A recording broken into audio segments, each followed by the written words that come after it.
All right. Everything looks good. Levels going up into the yellow zone.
Rob Hova has no right to make dirty jokes at this time. Oh, witty jokes at this time. I see. All right.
Good morning.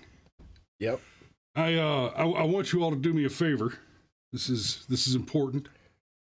There's a link below where you can buy me a coffee. But what you should really do is go down there and buy Cameron a coffee. And make sure your note says, "Happy birthday, my man. Happy birthday." Why, thank you, sir. Yes. Yes. 41 years ago, they broke the mold.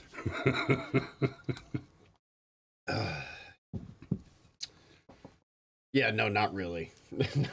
So happy birthday, Cameron. Well, thank you, sir. 41. Yep. You are officially in your 40s. Well, actually... You're old. Well, okay, actually, on your 40th birthday, you have entered your 5th decade of life. Indeed. Indeed. I personally have lived in 5 decades, 2 centuries, and 2 millenniums. Millennia? Yes. Yeah. That one's actually correct either way. It's not like fungi, where fungus is just wrong.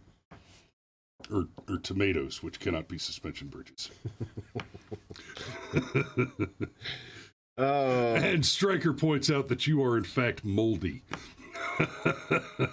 No, I shower. I mean, like once a week, whether I need it or not. Yeah, me too.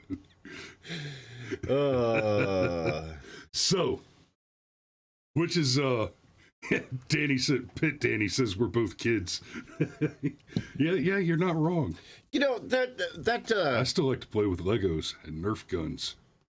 Look, and that thing about, oh, well, you know, I'm 60, so you're 40, so you're still a kid. No, No, neither one of us are kids. Well, it's funny you should say it like that because, we're in our 40s, and I deal with 20-year-olds. They're kids. They're children. No, I understand why they say your brain doesn't fully develop until about 25. Right, and this is actually going to play into our topic this morning. I don't say this flippantly. 20-year-olds and mid-20-somethings today are not the same as what I was at that age. Even teenagers are not the same as what I was at that age. And that's not just these new kids and these kids and their newfangled hippity hoppity music too loud. No. When I was 17, 18, or in my 20s even, my age peers were very different creatures. For one, I worked full-time most of the time I was in high school, and that was not the everybody. I used to skip classes to go to work. And now, I didn't have to. It's not like I grew up poor and was scraping to help mommy and daddy, make ends meet. No, very early on, it occurred to me that, while I'm 14, 15 years old, mom and dad aren't going to buy me beer and cigars, so I need a job to keep me in lager and Legos. But the fact is that I took that step. I made sure that I had money in my pocket so that I could have lager and Legos. Even if it meant that I had to go buy airplane model glue for the local homeless guy and trade him for lager and Legos. Look, you didn't grow up your entire life being told that capitalism is bad and that getting a job, It was part of the narrative, but it was not the constant assault that it is today. You're correct. It wasn't hip. Okay. Dude, while we were in high school, I actually went to join the, what was it? It was like the Model UN or what? No, damn it. One of those organizations, right? They had the meeting after school, and I went to one meeting. I was like, oh yeah, you guys are fighting for justice and freedom and stuff all over the world. And I don't remember which organization it was now, but it was like Model UN type stuff. And I got there and sat through that first presentation. I walked out, and everybody that was there with me was all jazzed, like, oh yeah, we're gonna help free people that are in bad countries and send money to. And I'm looking around, I'm like, were we in the same meeting? Because that's a bunch of commies. These are bad people. The birthday, and then I heard it basically my entire the year I was 21, or rather my 22nd year of life. And I got tired of this. Like, I'd go somewhere and I'd be like, oh, well, I want a beer. Can I see your ID? Sure. Oh, just barely, hon. Just barely 21. No, fuck you. It took me 21 years to get here. There is nothing barely about 21. Like, anyhow. It just used to drive, oh, just barely. What do you mean? No, not just barely. Ooh, my mother says my generation had the best music ever. I am almost 65. Yeah, Mom, Elvis was great. Beatles were great. Big fan. But Adam Duritz is the best living poet, hands down. There's better music out there than Counting Crows, but you're struggling to find a more competent lyricist. Sleep in a perfect blue building beside a green apple sea. I got bones beneath my skin, mister. There's a skeleton in every man's house. Beneath the dust and lonely sweat that hangs on everyone is a dead man trying to get out. Yeah. So. Round here, it's slipping through my hands. Yep. Anyhow, so let's talk about the Army and how recruiting is failing. Oh, it's Woke Wednesday. It is Woke Wednesday, and unfortunately, I don't see the Sergeant Major in the chat. He is busy today. I have it on good authority that rather than watch my show with his coffee this morning, he's swinging shotguns at waterfowl, and I ain't gonna lie, I'm a little jealous. I want some of that waterfowl. Duck is one of my all-time favorites. You know, when the Smudge gets back in town, because, I mean, he's hunting beasts in Maine. He's going to show back up with 200 pounds of meat that we have to manage between our two freezers. The one over there and the one... No, I'm tracking. Yeah, a lot of freezer space. We're actually trying to free up some freezer space for exactly such an eventuality. But we need to get him and sit down because there is not a... There basically is not a higher intellectual authority in the United States on the topic of military recruiting than my father. He literally wrote the field manual that the Army still uses on this topic. Hey! Happy birthday, Cameron. Danny loves you. Somebody else did it, and thank you, Danny. Somebody else did it earlier in the show, but I didn't... Oh, I didn't hear the notification. But thank you, Danny. And thank you to whoever the other person... I think it was the other Dan, not the cute one. I can say that. He would agree. Well, unfortunately, I will only be seeing the less attractive of the Dannys on Sunday. Yep, it was the Dannys bought coffee, and we appreciate the hell out of both of you beautiful, beautiful people. By the way, Danny the Sexier has a new video out on YouTube that y'all need to go check out. So, an in-depth look at the military recruitment crisis. Guys, we got problems. Well, it's almost like, and I'm just going to come at this from a obviously civilian perspective. But I mean, correct me if I'm wrong, but like, job one for any fighting force, any military, is to field a military. Okay, that's not where I was going, but your point is, well heard, sir. No, hurt people and break things. Yep, and we're good at it. We used to be. I was good at it. So no shit, there I was. We was on mission. We had identified the target house. Enemy is inside. Right. I'm there with a bunch of 101st soldiers I'd never worked with, and my alpha company from the 101st guys that I was working with were, I mean, just steely-eyed, meat-eating murder machines. Just some of the hardest war-fighting men I've ever encountered. And we come up on this house, and they're getting ready to stack on the door to breach this building. And I said, no, hold on. I don't use doors in war, guys. Come on. We walk around the back of the building. It's a mud hut, right? And I kicked the wall down to go into this building after having explained to them, no, they expect us to come in the door. So I kicked the wall down, and when I did it, I picked my rifle up as I'm about to walk through this wall that I just kicked in, and I said, "Oh yeah!" And I swear to you, half the guys on the ground with me, the older half, started laughing so hard that it just about blew the mission on that one bad 80s joke. But, and then Georgia Constitution Media, man. That's how we war fight. We should do more birthday streams. No shit. Hey, it's my birthday. Do I just get to buy me the coffee money, like directly? Yes. Or does it stay in the? Yeah, we can do that. I thought that was going to be a harder sell. No, it's your birthday. I said it was your birthday. I asked him to buy you a coffee. I appreciate it. And I won't be mad when you take some of that money and go buy a can of coffee. So I've been tracking our consumption, by the way. It has taken us just over a week and a half to consume that 3-pound can that I bought the other day. Gotta pump up those numbers. Those are rookie numbers.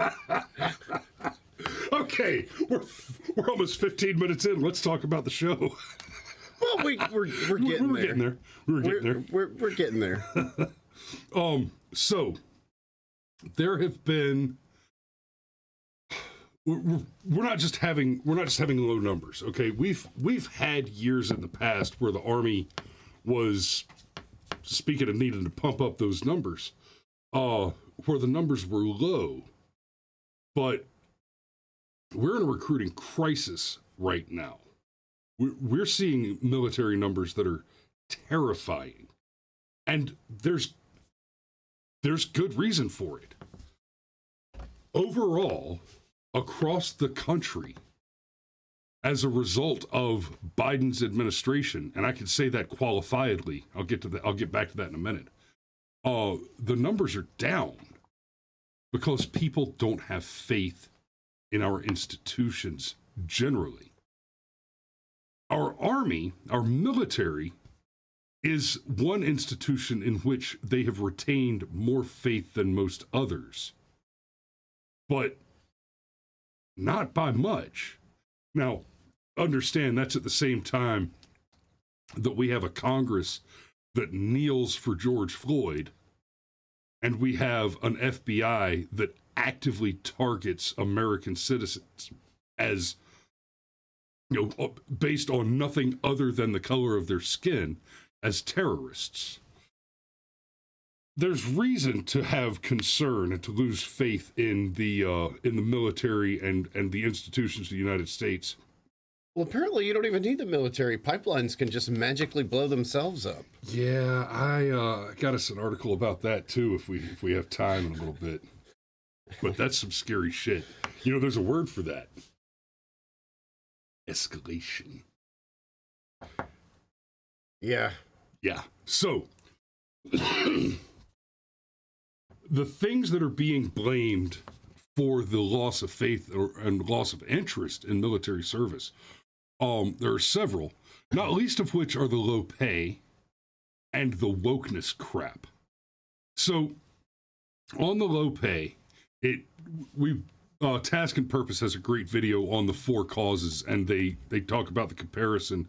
An entry-level civilian job for somebody getting out of high school, on average, pays about $40,000 a year, whereas a private, fresh out of boot camp, makes $22,000 a year. Now, that kid that makes $40,000 a year has to figure out how he's going to pay the doctor, how he's going to pay for groceries, where he's going to live, et cetera, et cetera, et cetera. The soldier that gets $22,000 a year as a young man, well, he's got a place to live. He's got a barracks. Yeah, he doesn't have to worry about rent. He's got a chow hall that he can go to 3 meals a day. And not for nothing, I'd cut a fool to have access to a chow hall. I love Army chow hall. Wow. Pitt Danny says he got $167 a month. Damn. Well, and then the military also does a really unique thing. Do you want a pay raise? Make a baby. Yeah. Like that's... Or just get married. Right. See, but it's set up that way on purpose, okay? Because I think that there's 3 levels to the problem that we're having here. The one is the broadest level where you, again, like we talked about, going your entire life being told that capitalism is bad and whatever. Well, if you're told your entire life that America is bad and that patriotism is bad and nationalism is bad, why would you think it was a moral good to join the institution that defends the very thing you've been told your entire life is bad? And there's a reason why, like, getting married and having kids and just remaining loyal all guaranteed you pay raises in the military, because that's the kind of guy they wanted to attract. They wanted somebody with skin in the game that actually gave a damn about the country. Yeah, and you can do pretty good in the military. Once you're married, you move off base, you get your own place. That changes your pay because you're compensated for the fact that now you're paying for your lodging instead of the military paying for your lodging. So, I mean, by the time, my wife and I were both getting special bonus pay for our individual special skill selectors.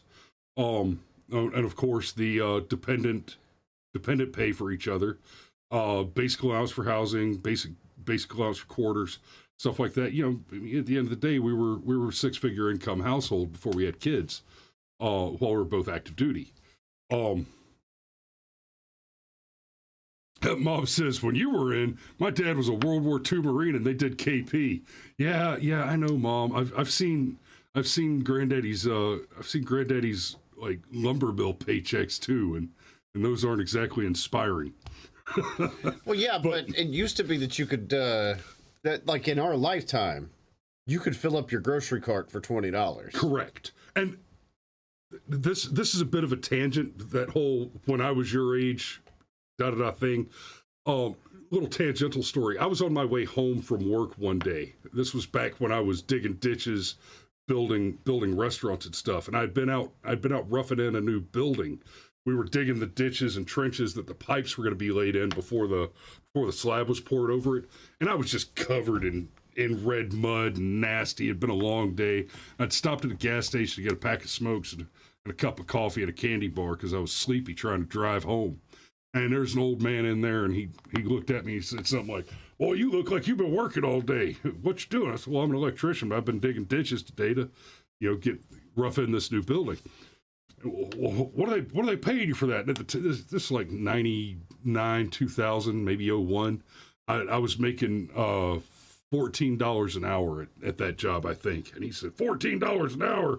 Boy, this guy was in his 80s. Boy, when I was your age, they might have paid us $1 a day to do that kind of work. And I looked at him and I held up my $3 pack of cigarettes at the time and I said, yeah, and these were a nickel. So, inflation is also a bitch. So we're in the highest inflation numbers in US history right now. So what the money that you offer somebody is literally worth less than it was just, I don't know, a half an administration ago. Yeah. Okay. So there's that. There's definitely the fact that, like seriously, like in the Weimar Republic, like they'd pay you in the morning so that you could go buy bread that afternoon. Right. We're not quite there yet, but we're not terribly far off either. Okay. But you've got that. There's an app for that. Yeah, but you've got that. So you've got the fact that you've inculcated the American zeitgeist in wokeness for decades now, okay? And then the military itself, I was actually thinking about this on the drive over here this morning. I don't know what any of the current military slogans are. Like, I remember the few, the proud, the Marines, for example, because, yeah. Like it was actually a slogan, right? But I have no clue, like what the Army's motto is, or anything like that. You didn't get that memo? It's resist. Is it? See, you might. This is one of those. Is this the Babylon Bee, or are you being serious? That's a joke. Okay, see, but you see how I would be confused, right? Oh, go Army! Yeah, let's watch a little bit of this. I'm just gonna let this play without the sound on while you talk. Okay, so but then you've got this culture that's been inculcated completely in wokeness, and then these are the things that you try and recruit them with, like, oh, you could totally express your gender affirmation and your two moms and everything else, and no, if you're going to advertise the military, this is how you do it. This is how you. Okay, here's what you're going to do, kid. You're going to sign up, and for 4 years we own that ass. Yep. But we're going to let you blow shit up, and then we're going to pay for your college when you're done. Are you in? That's for you, Prince Harry's wife's dirty strap-on. More like the culling. So then you've got that's not even funny. That's actually the thing. So you've got that. All right. So you've got a lifetime of it. So you got a smaller pool to choose from. Then you've got this virtue signaling campaign, and I think part of the Get Woke, Go Broke has proven that the actual virtue signaling thing doesn't work. It only insulates you from further problems. It doesn't proactively move your position. But then you've got the big X factor. COVID.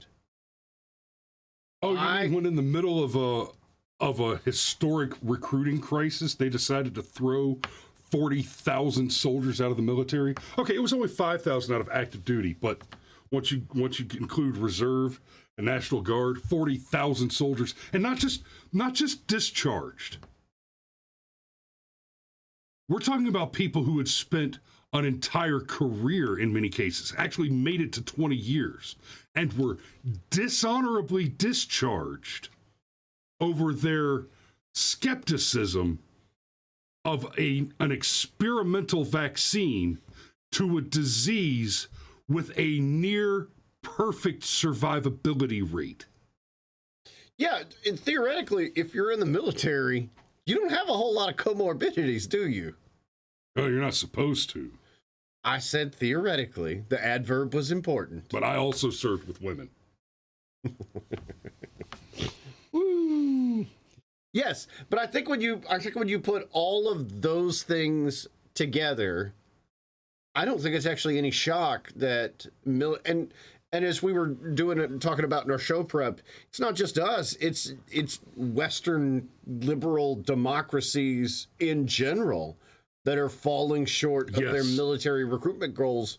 Like Britain is down, Australia's down. And I think it is the same thing the world over. You want people with a little bit of a chip on their shoulder, and not in a negative way, but I mean, you want somebody that understands my job is to be a swinging dick in a rice paddy, for example. And when you deliberately run those folks off and tell them you're racist and you're a terrorist and you're a white supremacist, even if you're black, just because you happen to agree with certain conservative and or Christian values, well, you run off the very people that are like, bullshit. Why should I go work 12-hour days for God knows how long if you're just going to fucking insult me for having an opinion? Don't ask, don't tell, unless it's your fucking politics. I got a call from my wife one time while I was downrange, and she, hey, baby, we didn't get paid this month. I said, I need you to repeat that. We didn't get paid this month. Obama was the president. That's not surprising. And 1 month he just decided we're not paying the army this month. And it was one of those government shutdown things where they held us hostage to try and force Obamacare over the line, to try and force through some legislation that nobody wanted, so that they could cause a great deal of harm that everybody saw coming. And I didn't kill any terrorists that month. Now, I was part of the team. I was a team lead on the team that was awarded the Director's Cup for killing/capturing. There's an emphasis there. The largest number of insurgent in a fiscal year for a year that I was there for half of it. Right, the team that won that year, we were only there for about 4.5 months before we killed more than any other unit, including the 101st Airborne in theater, 2010. And one of those months, we just took the month off, and we made the point. We said it over and over again. Hey, First Sergeant. Hey, Sergeant Major. Hey, Colonel. We don't work for free. You know, patriotism, defend the Constitution, hooah, hooah. But we're not slaves. But, brother, this is my job.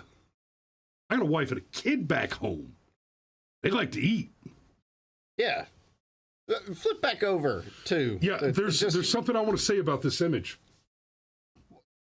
A big part of the push here and the argument here, and this goes for colleges, this goes for everything else, is that, well, we need equitable representation. We need to see our people are not represented. Yes, they are.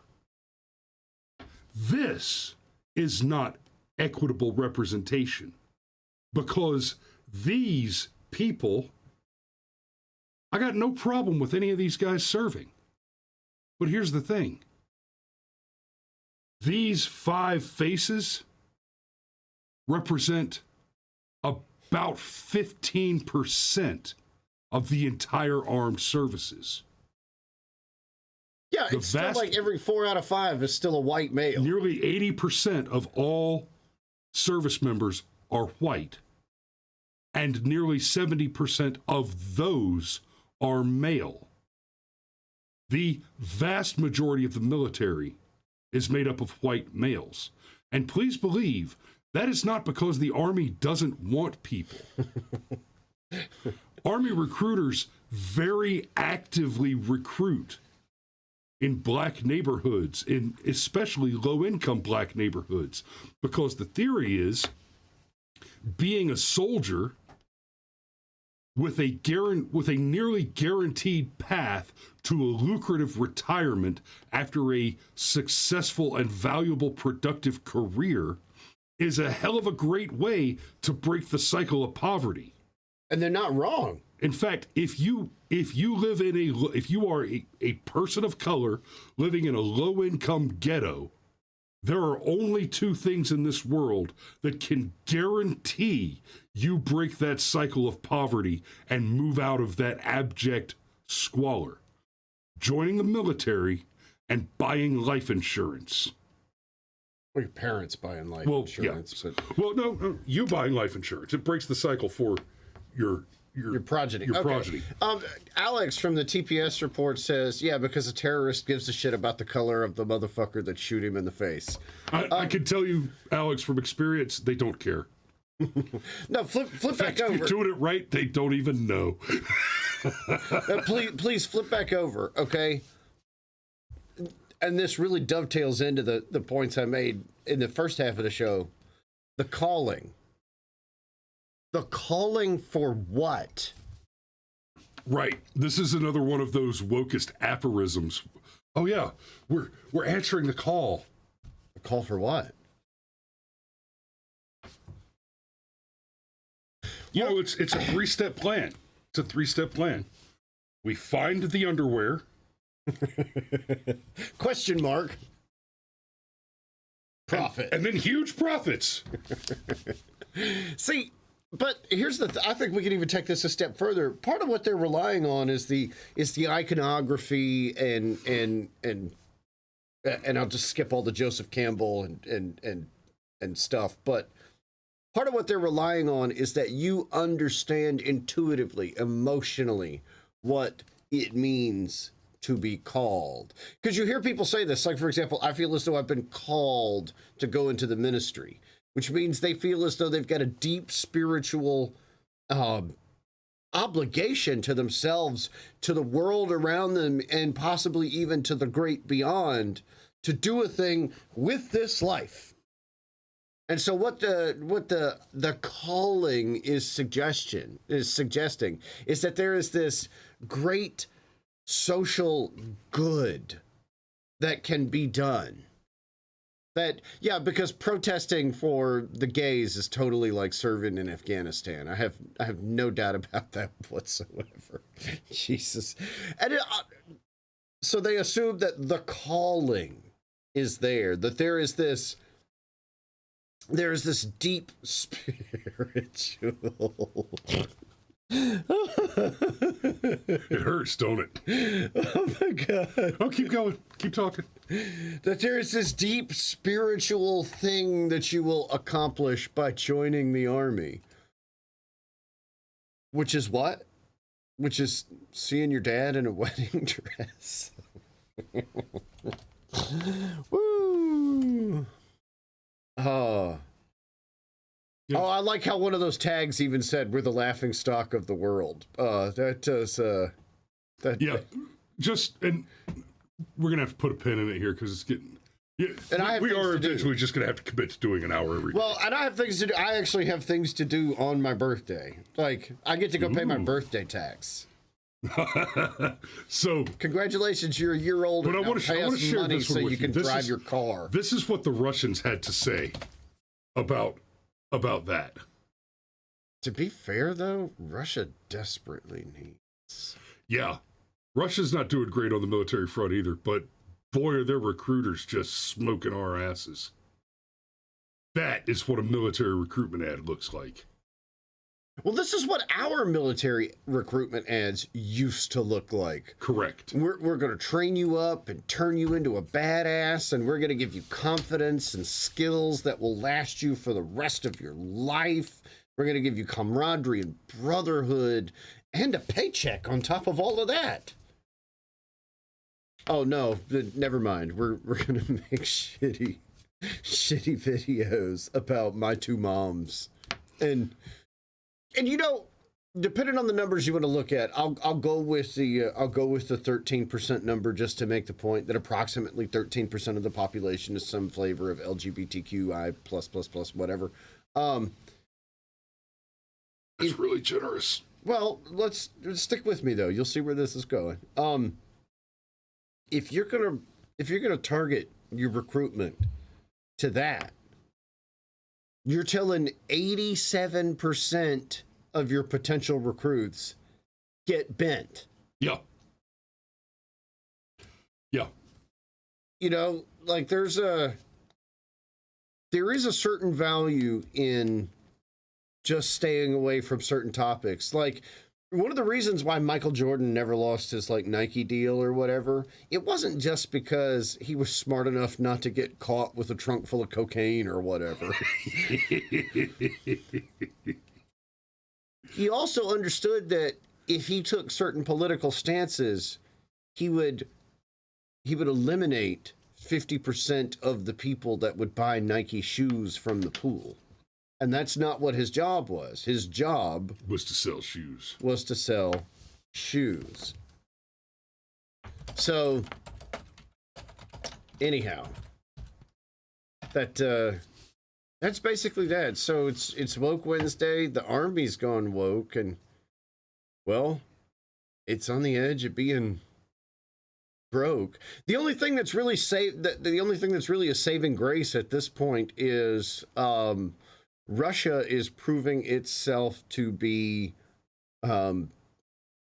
largely ineffective. I still think what I said earlier in the week holds. If we were to attempt to invade Russia, it'd be a very different fight. Yes. But apparently their offensive capabilities, when you will do what we say. People don't actually want the volunteer military model had a benefit of people that want to fucking be there. And I'm starting to suspect that China might be a similar paper panda as Russia. A paper panda? Wow, not even a tiger. but it's Chinese. I was trying to make a racist joke. Did it come through? Not really. Paper Winnie the Pooh? There are tigers in China. Yeah, they're... But I got you. I'm with you. We're talking about President Shirtcock. Got it. Well, I've not heard that before. That's amazing. But I think that's the only thing saving our ass is that apparently the entire world has become pussified. So at least we're still on relatively equal footing. So. Oh my God. Chairman Shirtcock. Wow. That's Winnie the Pooh Head. I think we're just gonna have to stop right there because I don't know that. All right. So happy birthday, Cameron. Thank you. Y'all be safe out there. Thanks for watching. We love you, and we'll see you tomorrow.